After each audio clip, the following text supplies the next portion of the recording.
One of the hallmarks of the work that I do is a strong emphasis on healing community.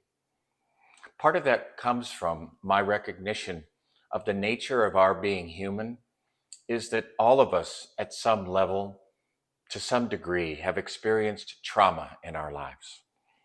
And trauma takes place in relationship.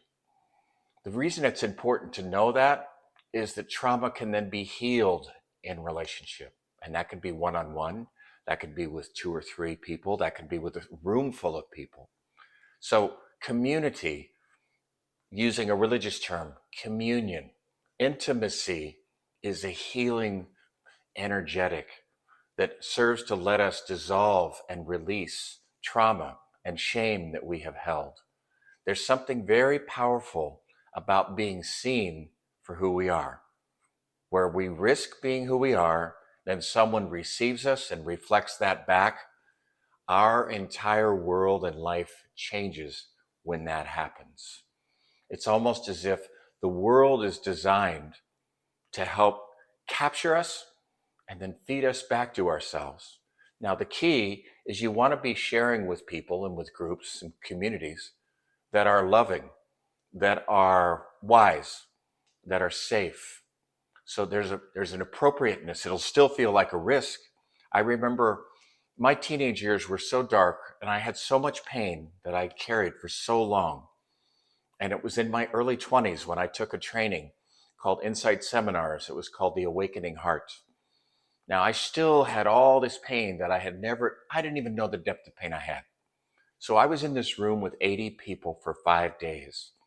And it was very loving, very skillfully facilitated. There were processes we did. And we also had a chance to share with a microphone in front of the whole group. So on the second day, because it felt so safe in that room with that group of people, it was sacred community. I found myself standing and sharing with a microphone so people could hear me very clearly about my pain. I started crying uncontrollably. I was astonished that I did that. I was astonished at what came out of me, but the community like drew me out. And I was a little embarrassed because, gosh, I'd never done that before.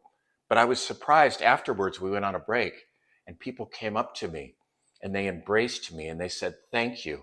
What I had shared spoke to them. They affirmed me for being courageous and vulnerable. Well, that half an hour completely changed my life from one direction to another because I felt seen, I felt held, I felt reflected, and I knew that they were caring about me because I had dared to be real with them. I didn't even know, I didn't plan on it, it just happened. It spilled out of me, thank God. And of course, I felt lighter after letting go of all that pain. And so there's something very healing about community. And again, that community can even be with one on one. If somebody has a very talented, loving, compassionate therapist that they're in sync with, or a coach, or a practitioner, or a doctor, there's something about when we allow ourselves to be vulnerable and accessible and be touched, and someone responds to that by seeing us with love, extraordinarily healing, life changing. And it's very simple and it's rare, but when it happens, you thank God that it happened.